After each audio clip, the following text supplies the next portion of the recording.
In this session, the focus is on the discussion relating to factors encouraging international business and modes of entering into international business.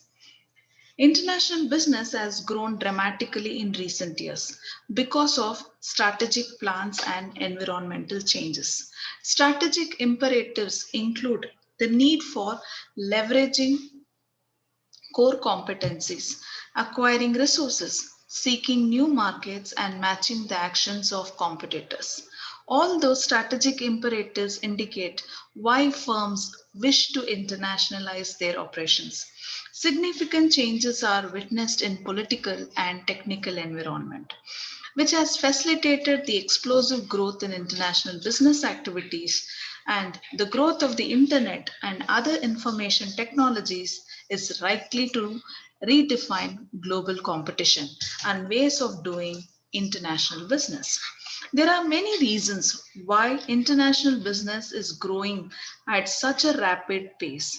So let's discuss the factors encouraging international business. The primemost factor which influences the companies to go beyond domestic is to increase the sales and acquire scarce resources. Most of the companies wants to diversify the sources of sales and supply, and they also identify growth opportunities in other neighboring countries or most potential countries. And there is another prime reason, that is saturation of domestic markets. In the most of the countries, due to continuous production of similar products over the years has led to the saturation of domestic markets. Let's take an example of Japan. 95% of people have all types of electronic appliances, and there is no growth for the organization in such markets. As a result, they look forward for new markets or overseas businesses. Next, companies rightly identify the opportunities in the foreign markets. As domestic markets in some countries have saturated, there are many developing countries where these markets are growing and blooming. Organizations have great opportunities to boost their sales and profits by selling their products in these markets. Also, countries are attaining economic growth and demanding new, sophisticated products and services at a higher level. And other factors are the focus is on increase in profit. To reduce the cost of transportation, most of the companies prefer to assemble the goods in the neighboring markets and sell there because the cost of transportation can be reduced, and growth prospects to increase market size.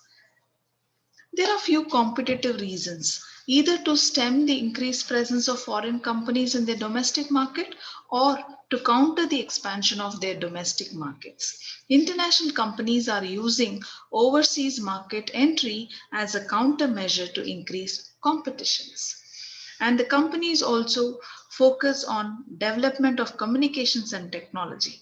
Over the last 5 years, there has been tremendous development in communication and technology, which has enabled people sitting at their home at one part of the world to know about demands of products and services offered in other countries. Adding to this is the reducing cost of transportation and improved efficiency has led to people expanding their business. Therefore, the companies are focusing on international business. So these are the few primary reasons why companies are encouraged to look forward for business opportunities in international markets. Let me discuss what are the different modes of entry into international business. Any company can choose to enter into international business through direct export, licensing and franchising, international agency and distributor, a joint ventures, strategic alliance, or through foreign direct investments. Let's have a deep discussion about each mode of entry into business. Direct exporting involves any company to directly export their goods or finished products to another overseas market.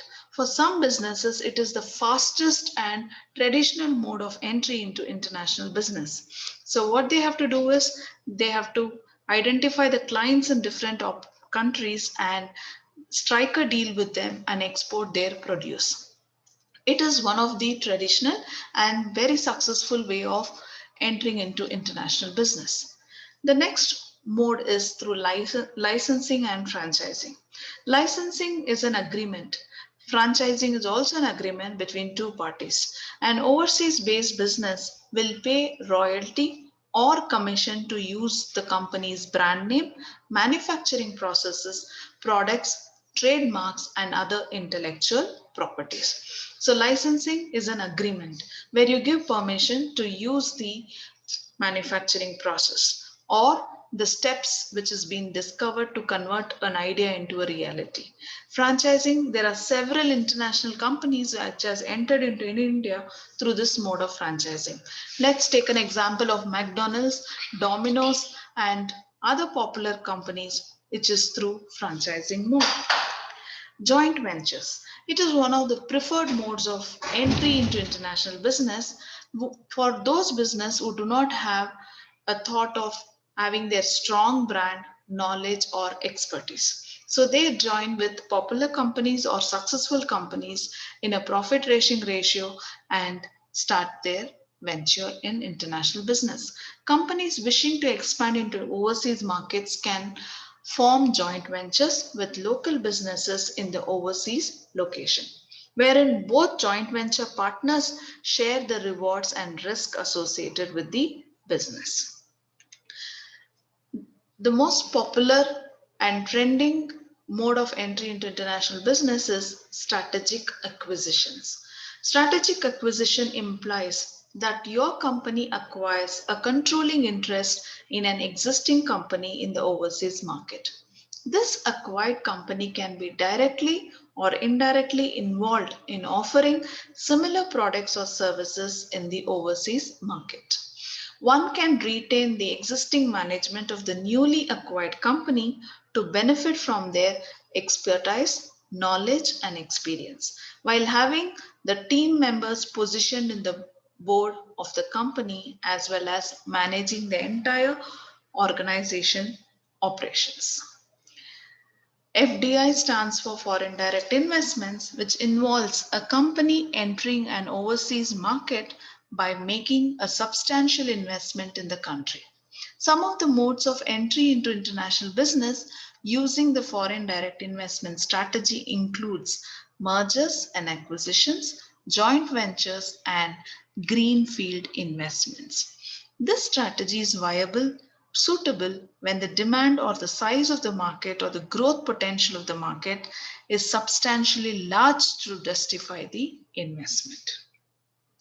So these are the few popular modes of entry into international business. So let us conclude this topic. While every business dreams of global domination within its industry, you need to plan its internationalization strategy based upon finance, existing capabilities or core competencies, growth prospects of the overseas market, and so on. Before opting for different modes of entry into the business, they have to consider the financial strength and brand value. Hope this session has helped you in understanding why international business, what are the factors influencing international business for any domestic company to look forward for wider prospects in newer markets in the world. And next, which are the popular modes of entry into international business can be opted. It can be through strategic acquisitions, licensing and franchising, having an agency abroad, or direct exporting. And FDI also can be considered into option which is foreign direct investments.